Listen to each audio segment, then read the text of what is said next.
Rich McCracken here with Memphis Kitchen Co-op, and I'm here with the vegan goddess, Camri McNary. How are you doing today? I'm good. Awesome. Yes. Well, tell everybody, what do you do? So actually I own a vegan food business here. I specialize in meal prep and catering, and I also do vegan desserts and a variety of vegan tiers to that. So like raw vegan, I'm working on an alkaline menu now. So yeah, my focus is just vegan, different varieties of vegan food. Trying to be really creative to show people how good vegan food can be and how healthy it is. It's so good. Yeah. Like, I have bought a lot of her stuff, and awesome. I love it. I love it. Yeah, me and Molly buy all the time.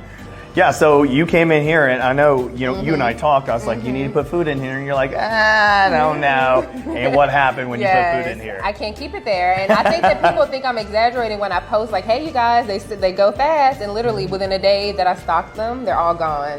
What is everyone's most favorite dish? Not yours, but your customers. I would definitely say the ribs and the fried chicken. I make it's jackfruit chicken, so fried jackfruit chicken drumsticks. With bacon mac and cheese. Yeah, the baked mac and cheese everyone loves. Well, you're doing really well here, and a lot of people come in and ask for you, and they clean you out. Yes. So let's say they come in and they don't have food here. How do they order from you? Oh yeah, so you can always reach me via Instagram, which is The Real Vegan Goddess, Facebook, The Vegan Goddess, and also just call me directly or email me. My email is therealvegangoddess@gmail.com. Is there a fake vegan goddess going around? I think there is. There's a few, so you have to let them know. You got to let them know. I gotcha. Okay. Well, we cleared that up, folks. Yeah, it's been really, really great. It was unexpected, too. I came into this, I was like, just real humble. I just like, I don't know how well it'll do. And it's been really, really great, unbelievably great. I've had to get more help, to keep up with the demand. Yeah. This market has brought so much exposure to me.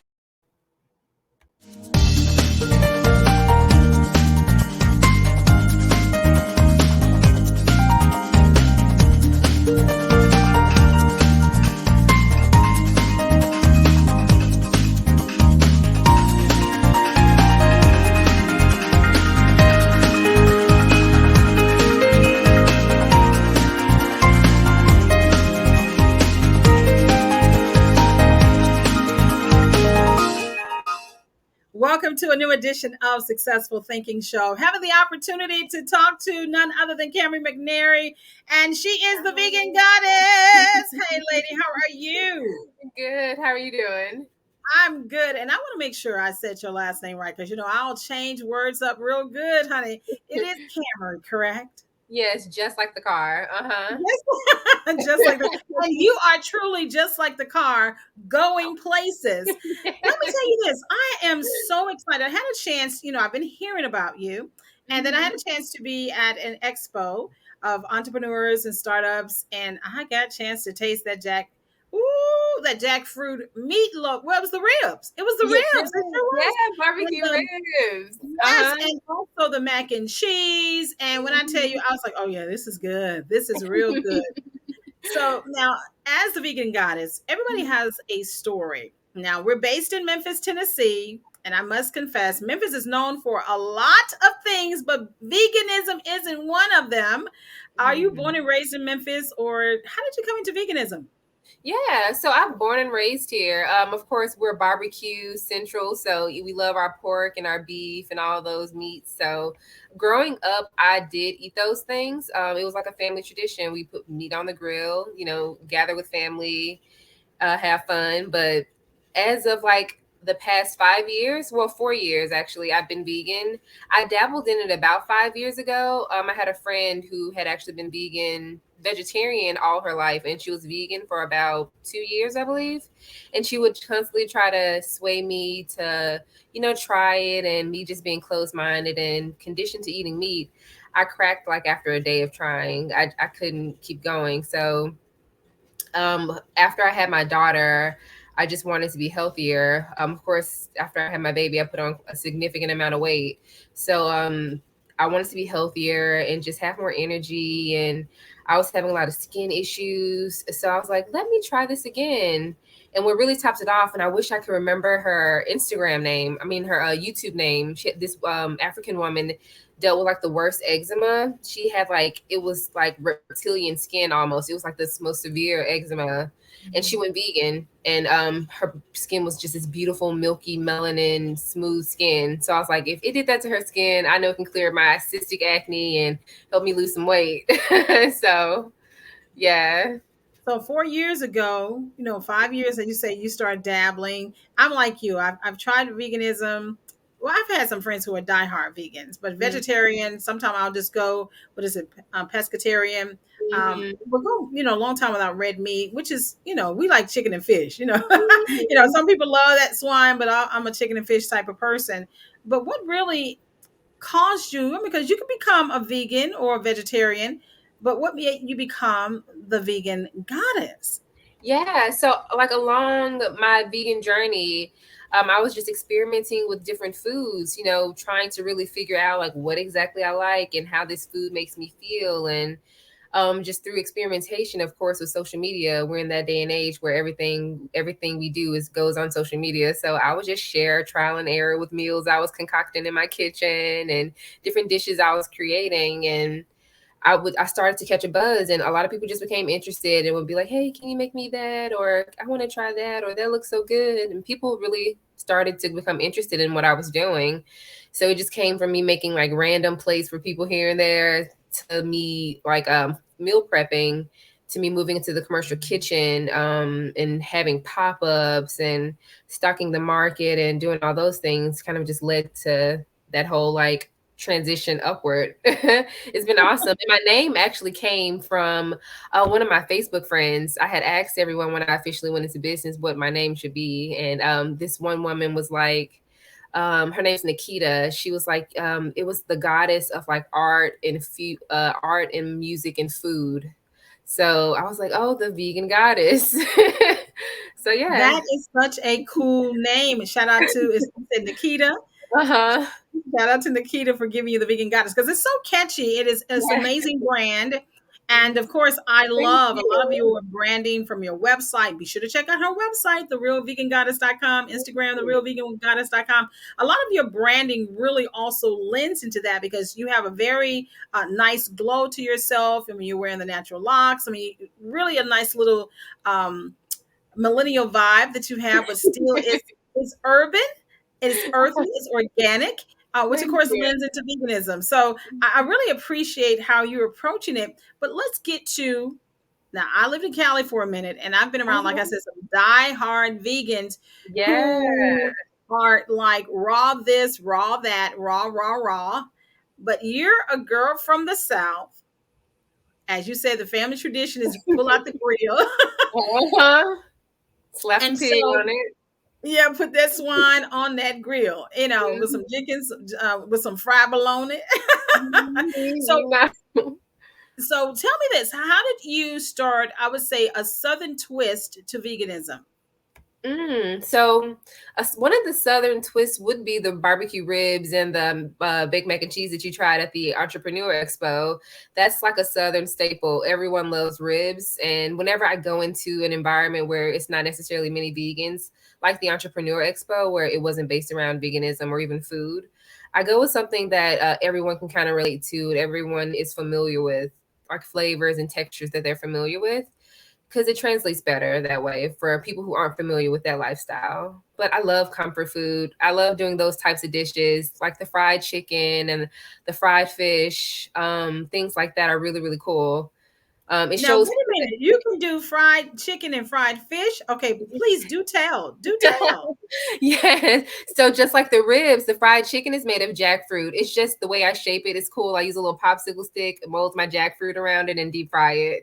And it looks like a fried chicken drumstick. And the fish is made of hearts of palm. Derek Ford, he's the administrator at Leicester, I think it's elementary school. He just had me there to teach the kids how to cook vegan food. So what I did was took hearts of palm up there and showed them how to turn it into fried fish. And some of the kids were just amazed, and the teachers too. So it was really awesome. That's something else that I'm really loving about the way you're doing your branding as a business. Okay, because number one, you are in the culinary arts space. You are pretty much, a chef to the stars. For many people, they hit you up and ask you to do things in addition to your meal prep. But can we talk about your outreach and the importance of being in the community, like the expo, and going to the schools?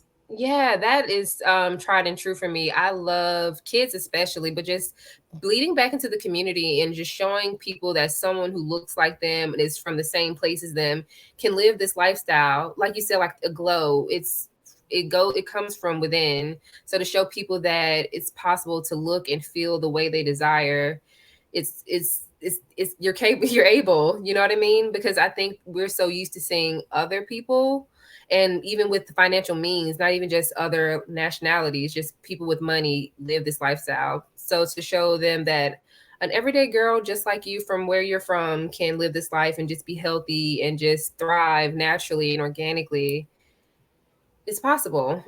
I am so glad you brought in something that, of course, like I said, Memphis is known for a lot of things, cuisine wise, music wise, art wise, but we're also known for being a densely populated community of African Americans. A lot of health issues, from not just the diet, but from the levels of stress of oftentimes being in the southern portion of the country. And there is a link to poverty. Let's talk about the link, how you're making it fashionable, as you said, because I have lived other places and I do know about Whole Foods and them high end stores. And a lot of times we say it's cheaper, it's cheaper to eat bad. So talk about how you're connecting and causing to kind of demystify and even find smart ways for the everyday person, even the person on a tight budget, to eat vegan while also having it taste delicious. Yeah, absolutely. I love to break that misconception because people swear that, oh, veganism is so expensive. And it's truly the cheapest way to live. And I hate using the word cheap because it to me lacks value, but it's like the most inexpensive way to live because all you're eating is if you're eating the whole way, so eating pure vegetables and grains and nuts and those whole food items.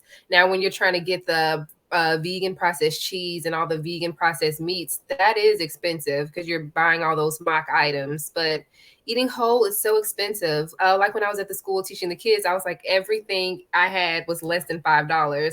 Everything that I had, you could go to Kroger and get. So you didn't even have to go to a specialty food store to even access the ingredients I had. For the most part, aside from some like foreign fruits and vegetables, pretty much everything within like the vegan sustainable lifestyle is easily accessible. You don't have to branch off and go to these specialty Asian markets and Whole Foods to have it.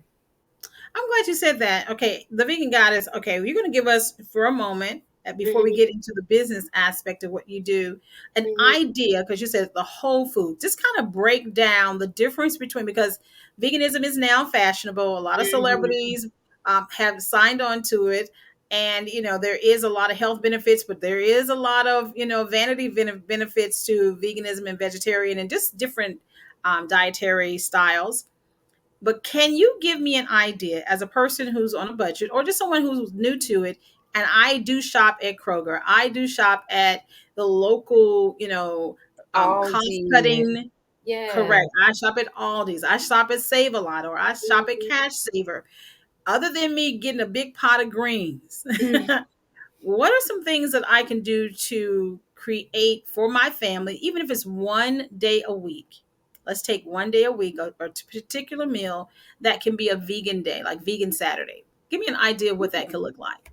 Oh, that could be pizza. Everybody loves pizza on the weekends. Pizza is an inexpensive thing to make as well because you can just use a bunch of fresh ingredients. Making dough costs cents. Get you a little sauce, some vegan cheese, or you can make your own vegan cheese sauce. A lot of people love burgers. Get you a nice lentil mushroom patty on like a whole wheat bun with some cheese, or nachos. That's one of my most popular items is nachos. Get you some chips. I smoke jackfruit. put some chickpea queso from that mac and cheese you had. That's the same kind of cheese I use to make the nachos, and just load that bad boy up with some goodies. Same thing. I mean, pretty much a lot of the things we eat are vegan. We just don't know. So like the jalapenos, the salsa, the guacamole, the black beans, So I love it. Totally love it. Okay, so I'm gonna throw you something else. Sunday dinner. Sunday dinner. Oh my goodness. Now you know this is hard because we eat Yeah. hearty on Sundays. Very true. I mean, on Sunday evening, your grandma fries fish. Like I told you, you can make you some fried hearts of palm fish, some candy yam, some baked mac and cheese. Greens are vegan. You just can't put the ham hock in it, but some greens. Get you some nice little yeast rolls. It's so many ways you could go with that. Spaghetti, lasagna. You can have all of those things. All you would do is just switch out, instead of using beef, you would use a walnut meat. Or if you have nut allergy, you can use pea protein or ground tofu. It's so many alternatives, so many things. And again, literally all the items I just named off are all less than $5. Most of them are less than $3. So you save so much money, especially with the way the inflation is, and groceries and rent and all these things are just inflation. That alone should encourage people to just want to seek different alternatives and ways of life.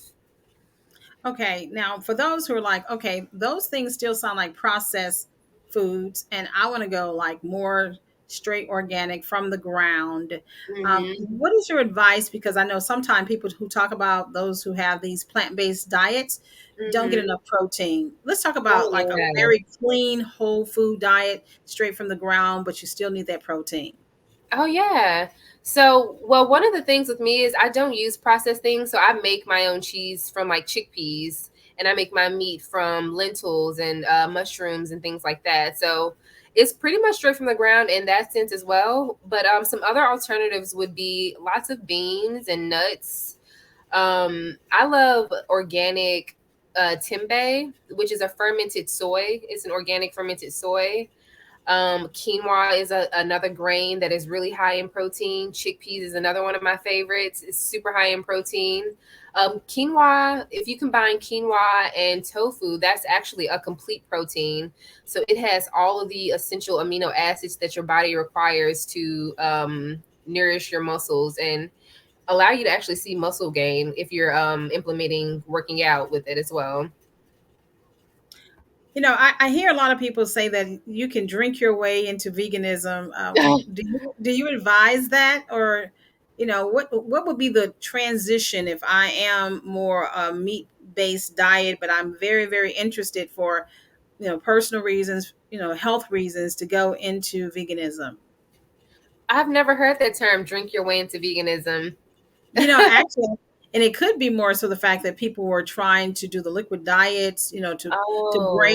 break their dependency on solids, and then once they got back to solid foods, they were actually more plant-based. But once again, it was people who were like, I would call diehard vegans. Mhm. So what would be your advice for someone who's watching this on how to actually start transitioning into a vegan diet? Oh yeah, it's simple. So a lot of the things that we desire are flavor. So all you have to do is find things that you love in your carnivore life, like a burger, for example. Say you love eating burgers, you want that familiarity. Make you a vegan burger. Like I said, you can mix it with lentils, which are protein. Quinoa, super high in protein and omega threes. Put in some kale. You can grind up vegetables and mix into it to make it a nutritious patty, and it'll still have that hearty texture, but be vegetables, be whole. It still give you that familiarity. Another thing can be pizza. I love gluten-free anything, so I'll make a gluten-free dough of two or three ingredients: spelt flour, spring water, oil, and then top it with cheese and sauce and all of your goodies. I mean, it's really not that hard. I think that most people just go into it overthinking. They are too focused on what they won't be getting and not all of the other possibilities. Being vegan just requires creativity. I love that. Now, were you raised to be, or in a home where there were people who were great cooks? And did that help you to some degree, possibly to understand how to switch out this, switch out that? Yeah, my grandma, she lived in the kitchen. She cooked her whole entire life, and she even helps me with my business now. She's like my sous chef, so she preps a lot of things for me. But yeah, my grandmother, she lived in the kitchen. She worked in restaurants her whole life. She would always cook for all the big family events we had, the parties and all that stuff. So she was definitely my tried and true. Her kitchen would be filled with cookbooks, and she had this old notebook from like recipes from like 20 years ago that were handwritten. Like, yeah, she's about that life. Okay. Well, you know something, I'm glad you brought that out, that your grandmother is a part of the family business, because the Successful Thinking Show also likes to feature businesses that can share their process. So, what exactly is your business model, and Mhm. why did you decide on that particular model? So my business model is focused around eating whole foods. So like I was saying, I make all of my own ingredients. I try to show people how they can eat whole foods and still enjoy and feel like they're like indulging in all of the same things that they typically eat. Without having to buy things. I don't want to knock particular brands, but like Impossible and Beyond Meat are really huge, like really popular items. So I try to show people that you can make those same type of things on your own, and still have those whole ingredients. I love fitness too, though. So implementing the eating clean with physical activity to show, because I grew up overweight. I was like about 250 at my heaviest. So just to show people that if you are disciplined in what you're eating and intentional about your food, and are disciplined with getting your movement in, getting exercising and being active, that will create a more abundant life for you, truly. It does. Now, Yeah. also as a business, I understand, as opposed to starting a restaurant or even doing food trucks, which are very fashionable, Hmm. you went the path of meal prep. Give me the Hmm. reason why. So meal prep was just an introduction into my business to show people, the things I'm capable of. I have a huge a huge meal prep menu, but I'm actually working on some things and changing the way I offer my meal prep. As I had mentioned to you previously, that now, well, as always, customers are able to go into Memphis Kitchen Co-op to get my meals right off the shelf. I keep a variety of meal stock there. People used to be able to come to me directly to order meals. So I'm kind of switching some things because I'm doing more pop-ups and having more events where people can walk in and get fresh meals, hot meals on the go. Because a lot of people were wanting meal prep, but then there's a lot more people wanting that on-demand fresh meals. So I kind of gauged more towards that. So, with you doing pop-ups, are you targeting certain communities, neighborhoods, and what is the frequency that you do your pop-ups? Yeah, so Midtown is where I've been as of lately. I've been there for the past, I want to say almost a month now. I've been in the indie market, which is on Madison, and I'm working on some other things that I should have finalized by next week.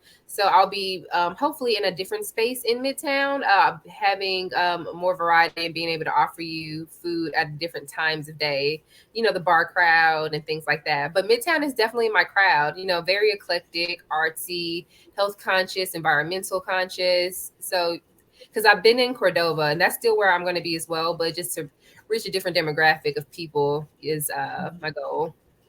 Have you noticed that there are more African Americans and young people that are now being drawn to veganism, or is it still more a non-black diet? What can you tell me about that? Whoa. Yeah, it's beautiful. I love to see Black people like all, even just non-professional cooks, just Black people just having this community where they share recipes and share dishes, and everybody talks about their experiences with transitioning. Is very much so predominant in the Black community for sure. There's different types of vegans, you know what I mean? There's the healthy vegans, like you said, like what you're familiar with in California. Then there's the junk food vegans, but they're all collectively vegan, but just on different walks. But it's really cool to see that everyone is capable of breaking that conditioning because they've eaten meat for 20 years. So to be able to step outside of that, what they've known all this time, and try something new is just really cool. I love the fact that you are talking about the different approaches to veganism, because I think oftentimes when people hear that, they're like, oh no, there could be like weekend vegans. I mean, just to give your body an opportunity to rest. I have some friends who used to do that, because they partied really hard and then they were going to super clean, clean life during the week, and then they party real hard. So even those who, like you said, who are for health reasons are starting to make that transition, and they're adding it slowly into their diet. So if you're watching this is an opportunity. The Vegan Goddess, with the fact that she has the meal prep, once again, be sure to go to her website, therealvegangoddess.com. Follow her on Instagram. You can also purchase your meal prep at the Memphis Kitchen Co-op. That's at 7940 Fisher Steel Road, right here in Memphis, Tennessee. Give them a call, 901-207-5615. You got to shop Memphis. You got to shop the Vegan Goddess. And if someone wants to have you possibly, like you did with the school, come to their organization, to their church, or to maybe even a small group who wants to learn more about preparing vegan plant-based meals, give us some information how they can do that. Oh, absolutely. So you can reach me via email, which is therealvegangoddess@gmail.com, or you can call me directly. And my phone number is 901-210-6877. Or you can reach out to me either on Facebook, which is the Vegan Goddess LLC, or on Instagram, the Real Vegan Goddess. Yeah, any of those modes, you can reach me. I'd love speaking with kids and just adults, just in our community. But I'm open to it all. But I love speaking with people in our community, really helping them make that shift. But now I also do catering as well. So aside from the meal prep and the public speaking, I love to do catering. So you can still reach me in those different modes to set that up as well. Churches and schools. So that means dinner for two can be curated by the Vegan Goddess. Oh, yes. That's good to know. Private dinners, catering, absolutely. All right. Any last words before you go? Yeah. So you guys definitely find me on social media. Again, Instagram, The Real Vegan Goddess. And that's where I'm most active. You can keep up with all the different pop-ups I have each week and see where I'm at. You can keep up with all the cool meals that I'm keeping stocked at the Memphis Kitchen Co-op. And you'll catch up with my progress with everything I have coming up for the next few weeks. So I'm really excited to share that with you guys. So just stay tuned. I love it. We have been blessed by the presence of the Vegan Goddess. Camri, thank you so very much. Thank you all so much for watching the Successful Thinking Show. And if you are a business leader and you're like, hey, Christie, I would love to be on your show to talk about my business, feel free to book your interview for a Successful Thinking Show. It's a 30-minute TV show that does air locally here in Memphis, but also it's available worldwide. And let me tell you, entrepreneurs, business owners, I'm spotlighting you, your products, services, events at the fraction of the cost of a commercial. It's extremely affordable. All you have to do is give me a call, 901-468-3858, or send me an email, Christie at ChristieTaylorConsulting.com. Cool people just like the Vegan Goddess, yes, graces me with their presence. So once again, thank you all so very much for being here. And until next time, blessings. Thank you.